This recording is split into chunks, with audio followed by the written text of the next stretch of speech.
This one's about as a podcast by book people for book people. Hi, I'm your host. My name's Doug. I have a question for you. Do you remember those books you read when you were about 10 years old? I know I do, because I would go to the book fair and I would pick up either Goosebumps or Animorphs. But I also remember right behind those were the literary classics of yesteryear that a 10-year-old of the time would read. Talking about those Tom Sawyers or To Kill a Mockingbirds.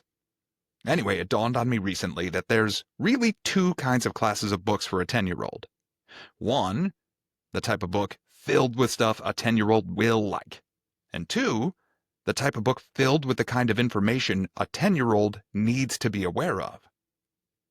Now, this week I sat down with Lauren Fischer, who is the author of the soon-to-be-released Orphanland, and we dug deep into story structure, empathy, and why it's so important to an powerful story, inspiration, and a whole other list of incredible topics. So then there's the question.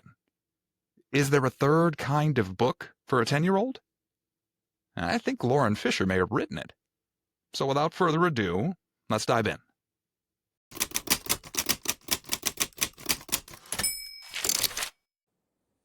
Well, Lauren, thank you very much for taking the time to join us today. How you doing? I'm good. Thanks. Thanks for chatting with me. It's nice to meet you, and I'm glad to be here.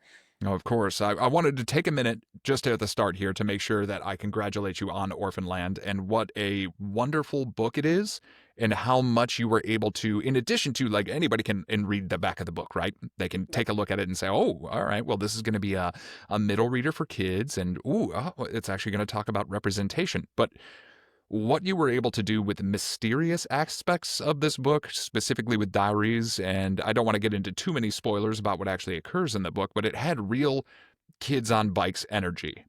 And I'm also a big film lover, and it felt very Spielbergian in that sense. It was very welcoming and inviting to me. And I just wanted to congratulate you for giving a 38-year-old man the feeling of being 10 years old again while doing everything else that you set out to achieve.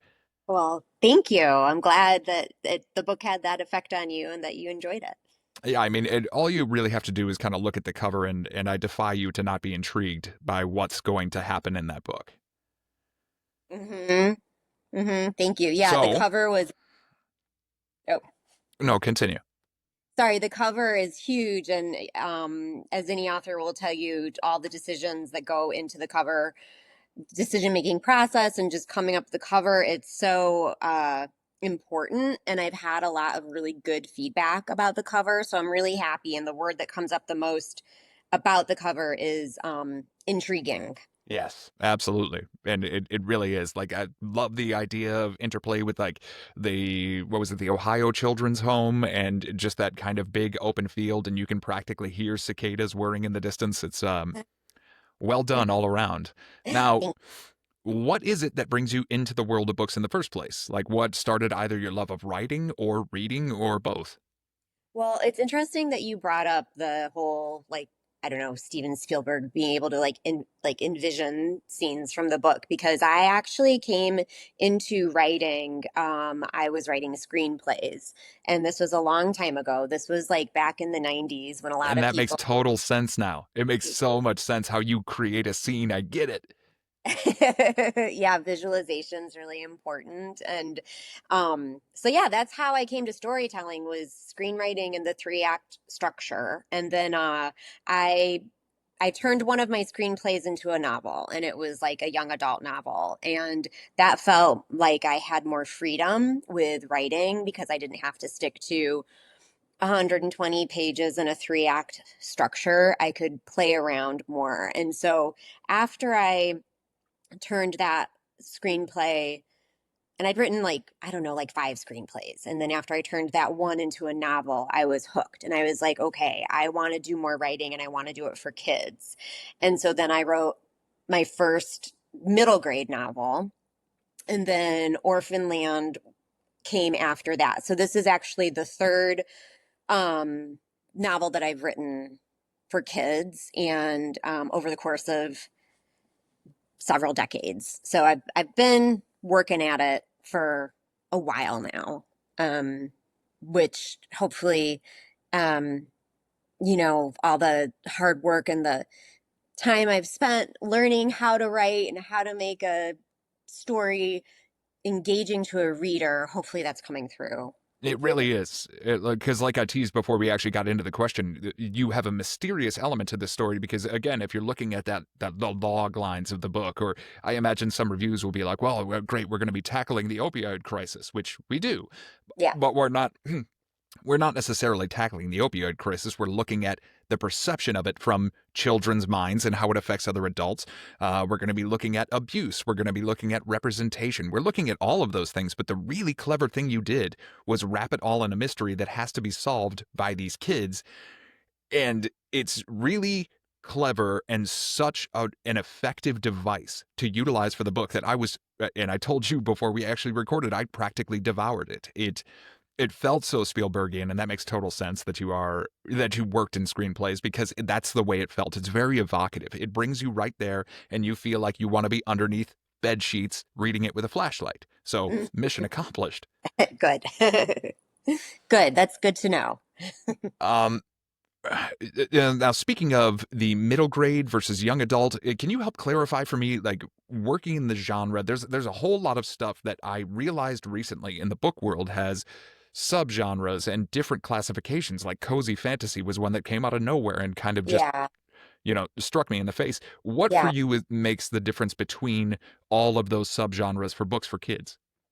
That is a really good question. And I think it's a really important question to be talking about right now, because I am really passionate about writing for the age that I write for. And that's, if we want to be super specific, we'll say ages 10 to 14. Now, that can go a little bit younger, a little bit older, depending on the child, depending on their reading level, depending on the maturity level. But it's really that middle chunk of years of ages 10 to 14, because there are a lot of different categories, especially in children's literature. The one that people are most familiar with, I would say, is starting at the top, young adult. Obviously, Mm-hmm. young adult is like a huge genre, and it's kind of branched off into. There's a lot of adults who read young adult, and there are a lot of young adult books or books that are published as young adult books that some would argue aren't necessarily for a young adult audience, but it's for that adult audience who's reading young adult. So young adult books tend to skew a little bit older, not all of them, but there's a certain subset of young adult books that can skew a little bit older.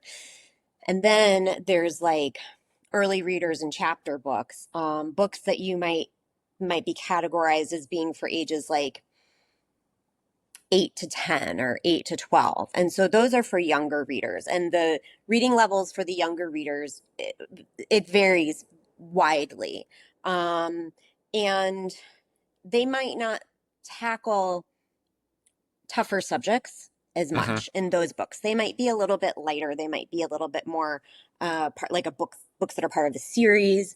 Like, just to throw one out there, I would say like Diary of a Wimpy Kid, something Sure. like. And so what I'm doing, I see it as being firmly in between those younger readers and those young adult readers. There's a group in the middle there, and I have a kid in this group, which is probably one reason why I'm like really passionate about it. I Yeah, also that's have what I imagined as you were explaining. I'm like, okay, so we're in that mindset right now. in that mindset. I have an 11-year-old and I have a 16-year-old, and my 16-year-old is like reading adult books, and my 11-year-old reads a ton of books and is so hungry for books that are speaking to her where she's at, and Mm-hmm. not younger, not older, but just right there. And so that, to me, that's middle grade, and that's what I'm passionate about, because at that age, soon kids are going to start using technology. Um, Soon kids who are voracious readers might stop reading. And if they can read books in this category that are like really good books, like, that could help turn them into lifelong readers. And so that's kind of where my drive is at for this age group specifically. That's incredible to hear. And I felt that when I was reading the book, because and I want to applaud you on this as well. You don't shy away from a whole host of topics that would otherwise be considered adult. I am a parent as well. My daughter is 4.5 years old, and I try to treat her like an adult as much as humanly possible. Yeah. We use the correct names for genitalia. We are very much, you're a part of the conversation. We briefly discussed before we got on the topics of grief. We don't shy away from the fact that people have died and that people get hurt and that there's really, truly difficult concepts for people to understand on the planet, but we will try to break it down in a way that you understand and we won't shy away from it, right? Hmm. Obviously, protecting from those things and not necessarily approaching them before it's too early. But if a question is asked, I'll answer it to the best of your capacity to understand. And Hmm. specifically when it came to the non-binary aspect of the Hmm. book. And I really enjoyed that Casey as a character isn't necessarily there to just be, oh, and there's a non-binary person here too. Casey is Right. integral to the story. Their Right. story matters. And the speech that they give at the end of the book had me all choked up, had Yeah. me missing my dad.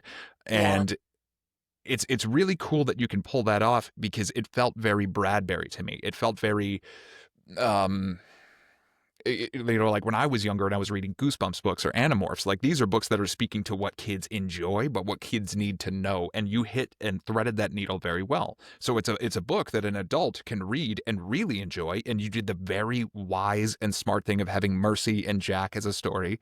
Mhm. And no spoilers other than that. Shouldn't have even said those two names. But you did that really smart thing, and Stranger Things has done that, right? We have the kids and their interconnected relationships, and then we also have Hopper and Joyce, and we have other adults that we can latch onto, and it makes it so that it can truly be enjoyable for everybody. So Mhm. if you're a parent listening to this and you're wondering if your kid is able to handle these concepts, you've handled them all very deftly, very matter of factly, but also very reflectively, and in a way that it isn't in your face. It isn't waving a flag at you saying like you need to do this. It's explaining why this is beneficial to someone's psyche and why Mhm. it can help them feel included in a community. Right. And I was really taken aback by how well you handled everything you wanted to discuss and how much it matters in the grand scheme of things. It isn't there just for the sake of being there. No, It's it's there all to inform the story. exactly. Everything is either story driven or character driven. And I'll just say, like, in terms of Casey, the non-binary character, you're absolutely right. I'm not, I didn't write a non-binary character just so that the story would have a non-binary character in it. Um, Casey's story is so important, and Casey is a whole person. And Casey, I would say, just the friendship between Willa and Casey, like that's everything to both of those characters.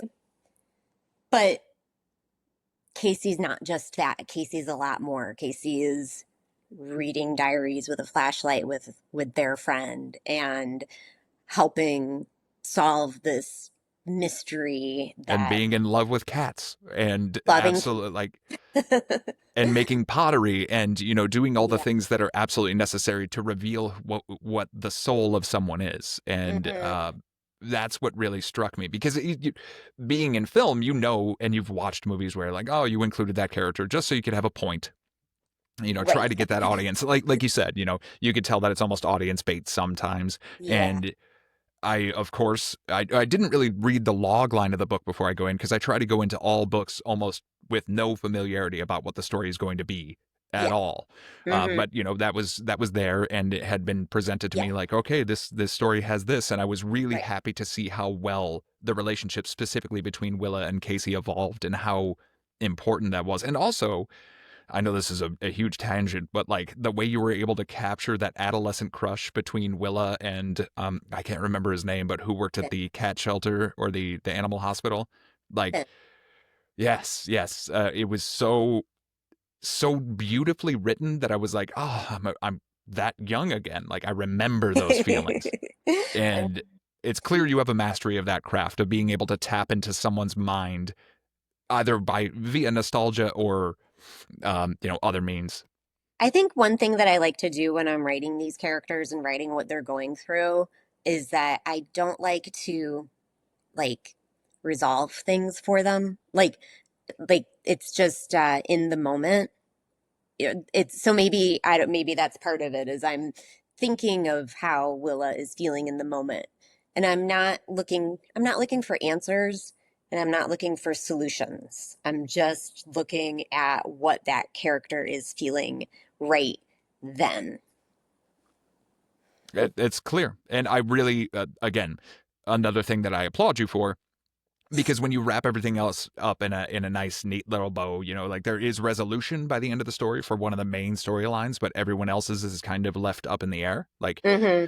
you talk a lot in the book about befores, and I love the way that you had that written, especially in the earlier part of the book. So we wanted to forget our before. We don't discuss our befores. And I think a lot of times, especially when you're young, you tend to see an ending as a true ending as opposed Right, to the real beginning.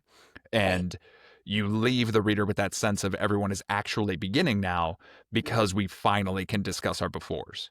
So my goal as a writer, and probably everything that I write, and this is just a me thing, I need a satisfying ending to a story. I'm just going to hold up my book here. To a story, I Please do. need Yes. Get it right there in center frame. it needs to have a satisfying ending.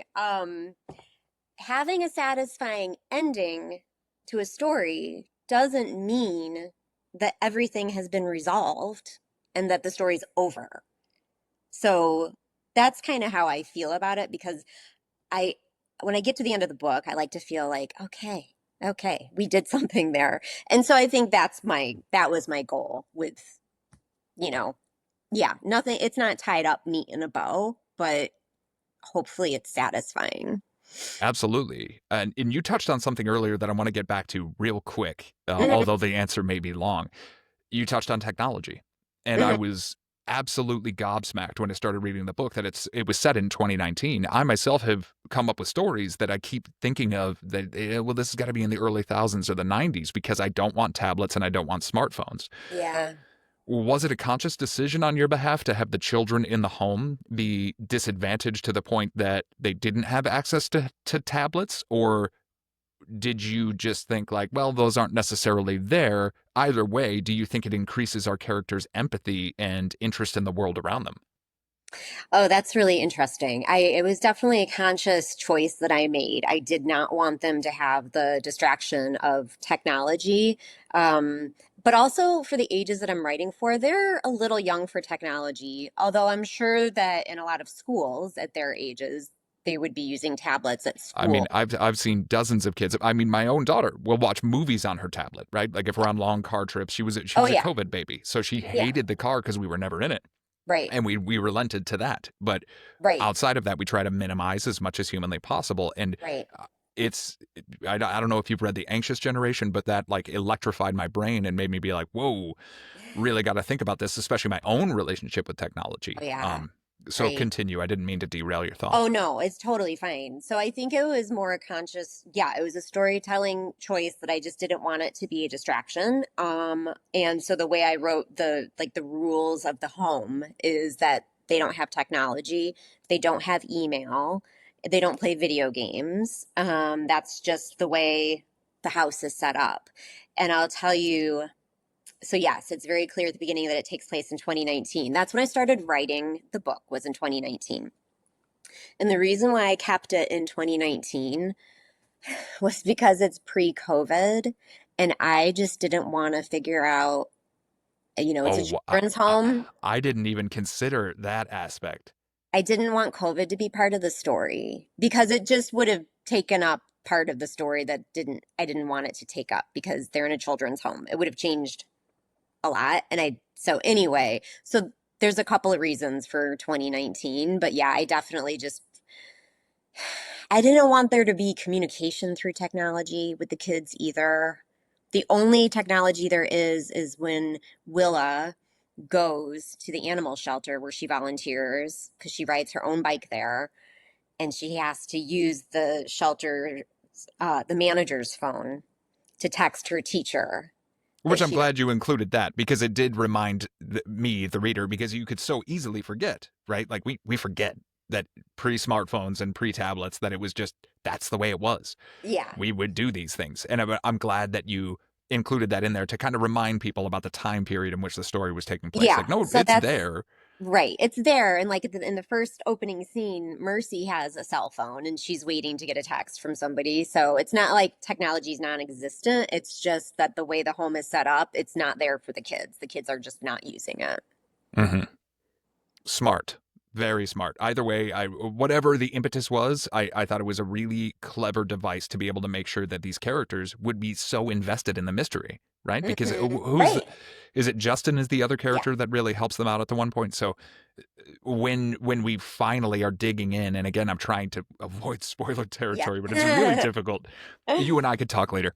Uh, you have to have these kids want to look at something physical and they have to be digging through it physically and they have to find it behind this thing, which also leads to another thing, which leads to another treasure hunt because you have to have your Goonies, Robert Louis Stevenson, Treasure Island moments. And that's what you really put on display here. But I can imagine if technology had been a large front and center part of this story, somebody would have said, solved. We got it, right? Like, what do we want to know about the boys' home across the way? Well, now we know everything that had Right. been written down about it. Who's that person? Oh, we'll pull up some CCTV camera footage. Now we know exactly who that person is. Right. Uh, in that way that people are like, Home Alone couldn't happen today because somebody would just pick up Yeah. a cell phone. It's a really excellent choice that you made, and I'm happy you did. And I want to move on from there to talking about how much you discussed I understand as a concept Mhm. and the perfect encapsulation of that, and I can't say it right off the top of my head, but I'm sure you can, the James Baldwin quote that is written in their Mhm. library. Yeah. What was it again? Let's see. I have a book right here. You think I'm going to try to do it off the top of my head. You think your pain and your heartache, here it is. You think your pain and your heartbreak are unprecedented in the history of the world, but then you read. I sat back for a minute after I read that because that does come after Willa is discussing how Mercy has this magical ability to say, and every human being has this innate in themselves to look at someone and say, I understand. Mm-hmm. Which touches back to your point earlier. It's not a resolution, Mm-mm. it's not a resolving action, but it is a way to say that I am a safe space for you to discuss what you need to discuss, and I have a millisecond modicum of familiarity with what you're getting into, and I empathize. Mm-hmm. And that just like hit me, and it's been a difficult summer for me for many different reasons, just Mm-hmm. a couple deaths in the family, things going on, and like it was like I needed to hear that. It was like a written hug. Yeah, good. and, I'm glad. and I'm just wondering if like was there one moment in your life where that became apparent, or is that something that you started to notice that you were doing with your children, or have you just observed it? Like, why was that so important for you to include? Yeah, that's a good question. I'm gonna try not to get like choked up. I get choked up a lot when I talk about this story. So, let's see. Like before I get into that, I'll just say one thing about the story that like it's not adults solving problems for kids, right? Like that's one thing that is being said by saying I understand. It's not I'm going to fix this for you. It's not I'm going to make it all better for you. It's I'm meeting you where you're at and I understand what you're going through. And that's powerful. That's like really powerful for kids. And I think that a lot of times that's all they need to hear. And then they're like, okay, I got this. I got this now. Um, I think for me, okay, so my kids um go to Montessori schools. I don't know if you're familiar with Montessori at all. Yes. Hmm. But they do a lot of parent training in addition to teaching children. There are a lot of parent meetings about how you can best help your child. And one of the things they talk about is following the child. Um, so I feel like a lot of um, that attitude that comes from the home, the Southern Ohio Children's Home, like the school that's there, it really has kind of this Montessori background for me as a parent. I'm not trained in Montessori. I'm just saying it's what I've learned from like just being at like school meetings and whatnot. And it's really just respecting the child for where they're at and knowing that they're not going to have it all figured out and they're going to make mistakes and that's really what it means to grow up. And I really wanted to emphasize that in this book because these kids at the home all come from such difficult circumstances. Hmm. And another thing that I write in here that's kind of along the same lines is saying, I understand, but when you say I understand, you have to mean it from deep inside, Yeah, from deep in here. deep, deep inside.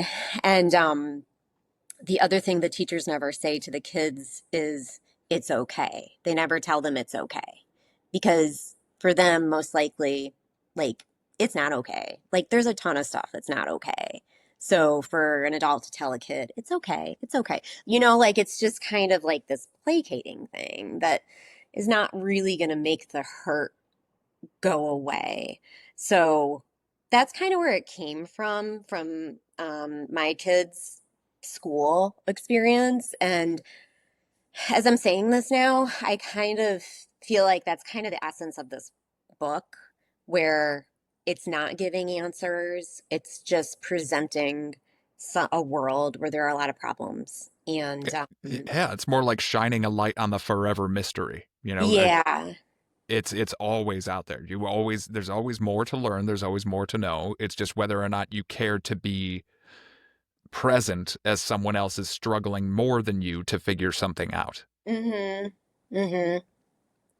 Extremely Right. powerful.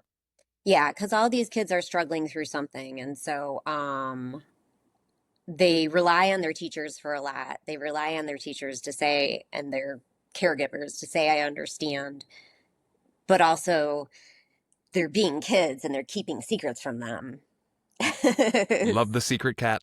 Love the secret cat. Yeah, including a cat, right? A cat in the closet, which my sister did growing up. She kept a I knew there had to be a real story behind there. I was like, okay, because I read, after you filled out one of the forms just to get some basic information. I was like, okay, cat mom. All right, we've got, like, I'm willing to bet that a lot of these people, Mercy included, had some sort of real world influence, because there's nothing that I write or nothing that I create that doesn't have something that happened in my life right. loosely attached to it, at the very least.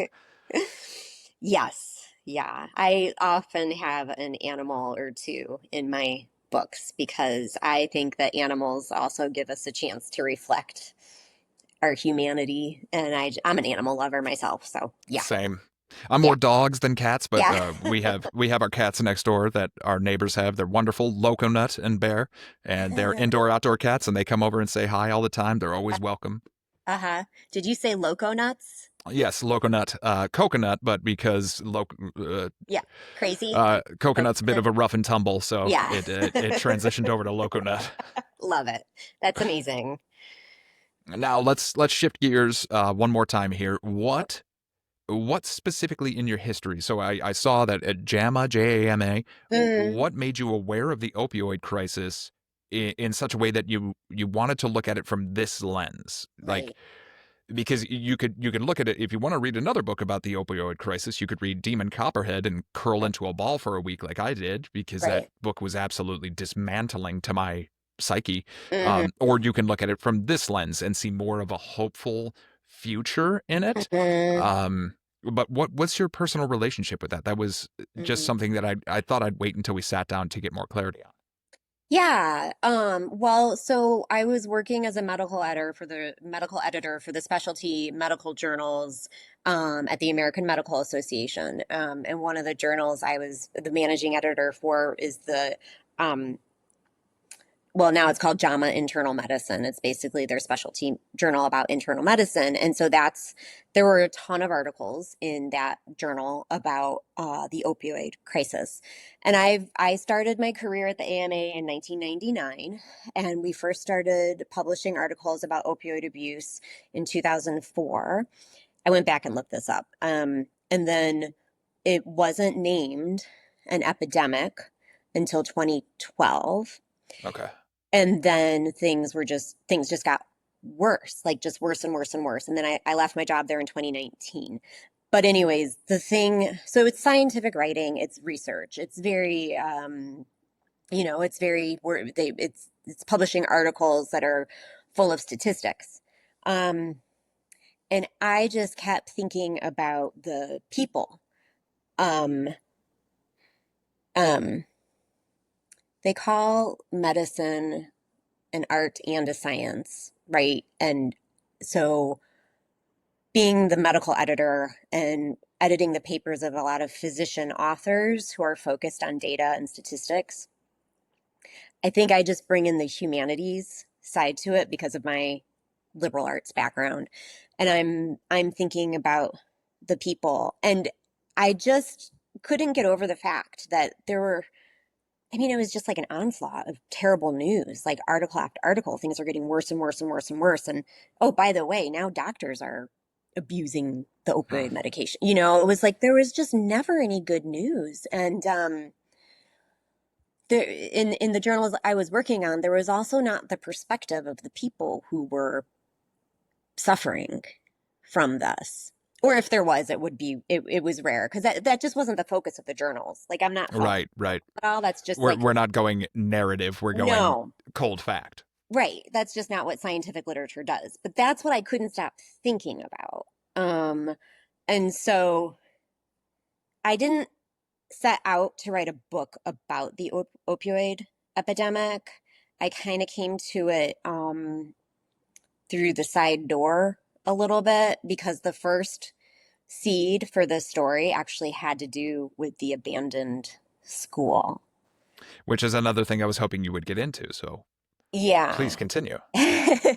So that was I write about this in the acknowledgments a little bit. That was from some news reporting that I was reading in 2019 about this school in Florida, the Arthur C. Dozier School for Boys. I might be pronouncing that wrong. It's also called the Florida School for Boys. And if you look into those news stories, it was this place where they would send boys who were like called juvenile delinquents, and it was terrible. There was a ton of abuse there, and children died. Um, Colson Whitehead's book, The Nickel Boys, is about that school. And so I wasn't about to write a book about what happened at that, like as a white female Hmm. author, I wasn't going to delve into that story. But it kind of became this background, this mystery in the book, and it basically tied in. It it was more about systemic neglect and how how how are the kids? How are the kids doing? You know, and that's where it also came to be an intergenerational story, dealing with the history of the town, the children's befores, all of it. Um, and so that's when the thinking about the opioid crisis set in. I was like, okay, this is kind of connected because these are communities where the people are not okay. What's Hmm. happening is not okay. How can I explore this through the eyes of kids who are so impacted by this, and we're not seeing that perspective as much. I didn't think, anyways. So it's kind of a convoluted answer to tell you that I was just really concerned about systemic neglect, schools for kids. How are we feeling, children? Yeah, I think that's what the book really does well, is that it kind of gives you an inroad, especially if you happen to be around your daughter's age, or if you happen, let's say 9 to 14, somewhere in there is kind of what I Yeah, imagine would be the sweet spot for readers. But yeah. I remember reading Jurassic Park when I was 8 years old and not understanding most of it, but still loving it. Yeah, But as a direct result of reading that book when I was young, there's things that stuck in my mind that I looked up later on in life. And I think, and that was another thing I loved, the amount of times that Willa would hear a word she didn't understand, and you had her like, I'm going to file that one away for later to look it up, like almost a conscious reminder to children, like, if you hear something you don't understand, it's well within your power to go and just figure it out. right. If you've got an encyclopedia over there, or if you have a tablet, Right. you can go ahead and figure it out. Um, Well, and again, the but adults in the story weren't telling her what they yeah, meant. They're like, you kind of parents. understand it in context, Yeah, but to really know what it means, you have to go and figure it out for yourself. right. And that is ultimately where I imagine that Willa ends up at the end of the story. It's just kind of like, I'm going to continue figuring things out for myself. Like, I don't have much more to say other than how much I enjoyed the book and how much I hope people will recommend it to their children, and how much I hope people will read it at libraries, or, consider story times and maybe have a book club, because it just really thoroughly gives an inroad for discussion, Right. but is also an incredible mystery Yeah. and easy to digest. You threaded so many needles, and I couldn't be happier that you did. Well, good. Thank you so much for saying that. And I agree with you. My goal in publishing it, and Mission Point Press has been an amazing partner in getting my book out into the world, and I'm super happy about that. I'm very grateful. But Yeah, what led you to Mission Point, if you don't mind my asking before oh we no, go? I don't mind at all. It was a friend of a friend, actually. Two friends of friends had published books with Mission Point, and I had been trying to be traditionally published for many years, but I just couldn't gain traction. My agent was sending it out to publishing houses for like 2 or 3 years, I think, and then when it died on submission, as they say, I just couldn't let it sit in my drawer. I just couldn't. I just was like, that will hurt me inside. If this book sits on my laptop, I will that will be too painful for me Mm. as a human. So then I started looking around, and so it was a friend of a friend who had worked with Mission Point before, and then I talked to them, and yeah, and then it was just kind of go from there, and it's been awesome. I couldn't have done this without them, and because like my whole point is to make sure that the book, I'll just hold up this little postcard now. The book gets into the hands of as many young readers as possible. Hopefully, the young readers who really need to read this story. That's my hope for the life of Orphanland. Good. And do you have any plans for the future? Not that I want to diminish what Orphanland's potential future is in and of itself, because I hope the exact same thing. I'll state it one more time, extremely emphatically clearly. Read this book. It's worth your time. But do you have any more thoughts cooking? I do, yeah. I'm gonna go back and to another book that I had previously written. I want to publish that as well. That one's going to be a little bit more heavy on the visual. It's about birds, so it's going to be more of it's fiction. But You're speaking my language. Go on. I'm going to work on getting that out into the world, and then I'm still writing. I would like to just keep going, basically, and keep sticking with the younger age groups for my writing. So, yeah. Well, I certainly hope that you do, because this was a extremely illuminating experience for me, and I thank you for all of the nostalgia that I felt, and all of the hope that I felt, and all of the hugs that I felt while reading your words. And I really, truly thank you for taking the time to have this discussion with us today. Thank you. I appreciate being here, and this has been wonderful talking about it. So, thank you so much, and thanks for your kind words. Of course.